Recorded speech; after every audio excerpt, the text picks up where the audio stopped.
अस्सलाम वालेकुम गाइस। तो आप लोग कैसे हैं? सब ठीक ठाक हैं? आज एक नई बात के साथ, नई एक स्टोरी के साथ आपके साथ हाजिर हूँ। आज मैं एक बात करूँगा। It's about the Plato allegory theory.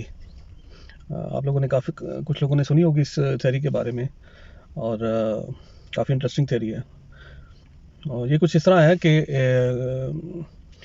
कुछ साल पहले, 100 साल या 200 साल पहले, जब प्लेटो ने इस पे एक इसको इस स्टोरी को आप कह सकते हैं कि इमेजिनेटिव स्टोरी थी, या कुछ कुछ चीज़ें समझाने के लिए ये स्टोरी को बनाया गया, प्लेटो ने बनाया। तो इसमें ये था कि कुछ कैदी लिए उनको एक गार में उनको जो कैद कर दिया गया, और उन कैदियों को गार में जब रखा गया तो उनके जो हाथ थे वो बांध दिए गए, और कुछ इस तरह उनको कैद किया गया कि वो बाहर नहीं निकल सकते थे। और उनकी जो पुश्त थी, जो बैक साइड थी, उसकी तरफ जो था वो एक रास्ता था, और उनकी जो बैक साइड पे थी एक आग जला दी गई, और उनके सामने जो थी वो एक दीवार थी। तो ऐसा था कि जब वो दीवार जलती थी तो उस दीवार की वजह से जो रोशनी बनती थी, उस रोशनी से एक अक्स बनता था। अक्स बनते थे बल्कि मुख्तलिफ किस्म के, और वो उन अक्स को जो थे वो उनको इमेजिन करते थे वो कैदी, और अपने जो समझ और बूझ के मुताबिक वो उस चीज़ को उसकी परसेप्शन रखते थे कि ये ए है या बी है, सी है, एक्सेट्रा।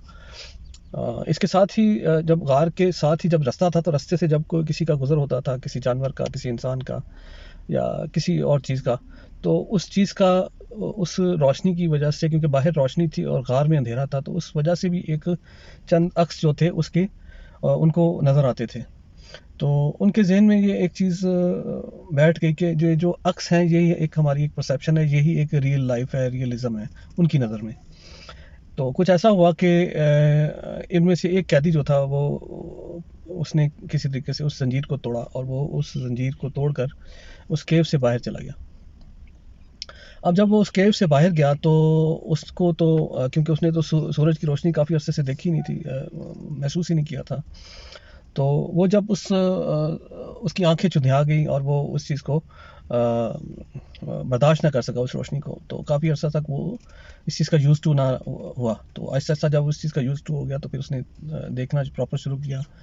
तो उसने देखा कि जब पेड़ और दरख्त और पहाड़ और मुख्तलिफ चीज़ें जब देखी, तो उसको बड़ा अच्छा महसूस हुआ। तो जब उसने रोशनी के वक्त कुछ साए भी देखे, कुछ पेड़ों के साए, कुछ जगहों के साए जब देखे, तो उसने कहा ये साए जो तो हैं, ये तो मैं गार में महसूस करता था, तो असल में ये इन चीज़ों के साए हैं। तो बेसिकली स्टोरी का मकसद ये था कि जब हम कोई चीज़ देखते हैं, किसी चीज़ के बारे में परसेप्शन रखते हैं, तो कई दफ़ा वो जो है आपकी परसेप्शन से डिफरेंट होती है। तो मेरी समझ में इसमें ये भी आता है कि जब तक इंसान जो है अपनी उन जंजीरों को, उस गार को जब उससे जान नहीं छुड़ाएगा, तो इंसान जो है वो उस साए में, उस अंधेरे में ही रहता है, उस चीज़ को महसूस नहीं कर पाता। और ज़िंदगी में भी ऐसे ही है कि जब तक इंसान जो है कुछ गोल को अचीव करने के लिए जब तक कोई एफ़र्ट नहीं करता, जैसे उस कैदी ने एफ़र्ट की और अपने आप को उस कैद से निकाला और बाहर की दुनिया को महसूस किया, ज़िंदगी को एंजॉय किया। और आगे वो स्टोरी में दिखाते हैं कि उसमें वो वापस आता है, अपने जो दूसरे कैदी होते हैं उनको बताता है कि मैंने इस तरह ये चीज़ें देखी, और जो साया है, बेसिकली हम जिस चीज़ को कोई ऑब्जेक्ट समझ रहे हैं या कोई, वो ऐसी चीज़ कुछ भी नहीं है, वो रियल लाइफ नहीं है, बेसिकली रियल चीज़ नहीं है। बेसिकली रियल चीज़ जो है वो मैं देख के आया हूँ बाहर, वो रियल है।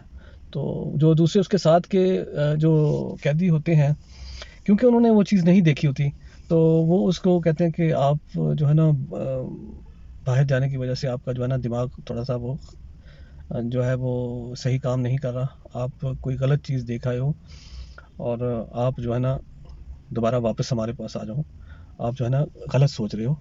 ये साए साए ही हैं जो है, यही असल ऑब्जेक्ट है। तो आज की स्टोरी का मकसद यही है कि जी हमें जो है कई दफ़ा चीज़ें जो है ना, उनको उनके लिए परसेप्शन को देखने के लिए हमें कुछ एफर्ट्स करनी पड़ती हैं, और अपनी इसी तरह ज़िंदगी में भी जो है, जब तक हम एक अब उस केव में से जो मुश्किलात हैं हमारी या ज़ंजीरें हैं, उन ज़ंजीरों को जब तक हम नहीं तोड़ेंगे, तो हम जो है अपनी जो है ज़िंदगी में सक्सेस हासिल नहीं कर सकते। आई होप आप को ये जो है एल्गरी थ्योरी ऑफ प्लेटो मैंने मुख्तसर तरीके से बयान करने की कोशिश की है, सिंपल अल्फाज में। आई होप आपको पसंद आई होगी। Thank you.